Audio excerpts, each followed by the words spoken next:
Sabihin, kung halimbawa, ako ito, no? Si letter A, si Anton, na-invite ko si Rona, no? Andyan si Rona, siya si B, magkakaroon ako ng 2.5% sa kanya, no? Sa kanyang investment o yung pinasok dito sa negosyo. Once, ito po yung catch, once na winidraw niya o nire-invest niya o ipinasok niya anumang activity na ginawa ni Rona dun sa investment niya, meron akong 2.5% na makukuha kay Rona profit hanggang level 10. Ang catch pa ganito, sir, paano yun halimbawa ang pinasok ko lang $10. Pwede ba ako magkaroon ng profit sharing? Hindi po.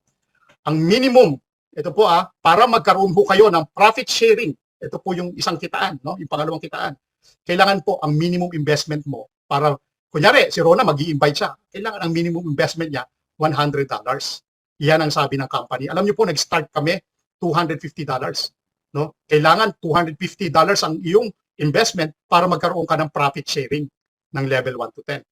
Ang catch pa nito, pinababa nila ng $100 sa level between your first level and to the third level, no? Meron kang profit sharing dyan, Rona, kung ang pinasok mo $100.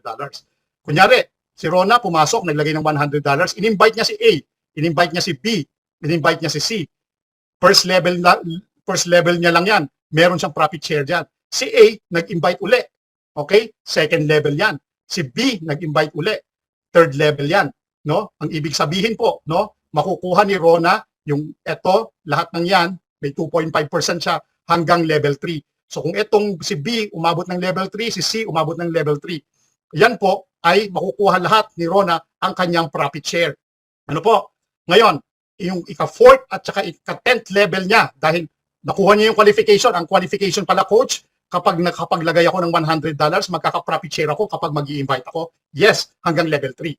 Pagsampa sa level 4, ito po hindi ko pa diniscuss nung nakaraan, pagsampa po sa level 4, dapat po si D, no, yung iyong pang level 4, yung apat na, kasi kailangan po makasampu kayong invite, no?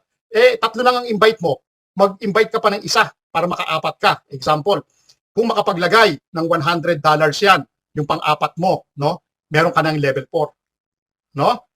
Kapag yung isang direct mo na pang-5 naglagay ng $100, meron ka ng level 5. Sabi dito, 4th to 10th level unlocked with same numbers of direct sponsored. So ibig sabihin po, to cut the story short, lahat po ng 10 invite ninyo ay makapaglagay ng $100 para makuha nyo ang level 1 to 10. Madali lang po yun. Start from $100, nag-invite ka ng, sir, wala akong 10. It doesn't matter. Kahit wala kang 10, ang importante, naglagay ka ng $100. Safe ka na dito sa 3 level hanggang 1 to 3. Alam niyo po sa C1 namin, hanggang 5th level. No? Hanggang 5th level po yan. Yung 3 level na yan, malalim na po yan. Kaya nga po, yung ibang mga downlines ko o yung ibang mga tao ko, I encourage them to put at least $100. Bakit? Kasi kung makapag-invite sila o may pumasok sa taon sila pumasok sa kanilang tao, meron na sila kagad na profit share, no? Sa level 1, 2 and 3. Okay. Ngayon, habang tumatakbo, meron na akong level 4 tatatlo pa lang yung direct ko. Kasi 3 pa lang yung direct di ba? Nakikita nyo po yan, may level 4 na ako. Anong gagawin mo? Mag-invite ka uli para yung kumuha ka ng isang direct mo uli para magkaroon ka ng level 4 at maglagay ng $100, makukuha mo na naman ang profit share ng level 4. Naiintindihan nyo ba? And so on and so forth. Huwag nyong isipin, coach, kailangan ba makasampu ako kagad? No, hindi kailangan. Ngayon, ang question, coach, ayoko mag-invite. Di okay lang. Doon ka sa tawag dito, sa daily mo, which is trading profit. Diyan ka lang, wala nang problema. Hindi ka naman ini-oblige ng company to do that, no? Hindi naman kailangan. Pero kung kumikita ka at you wanted to share the opportunity to people around you, mag-i-invite ka. Pero kung ayaw mo talaga, walang problema. Stick ka na lang dito sa daily income mo. Wala nang problema yon.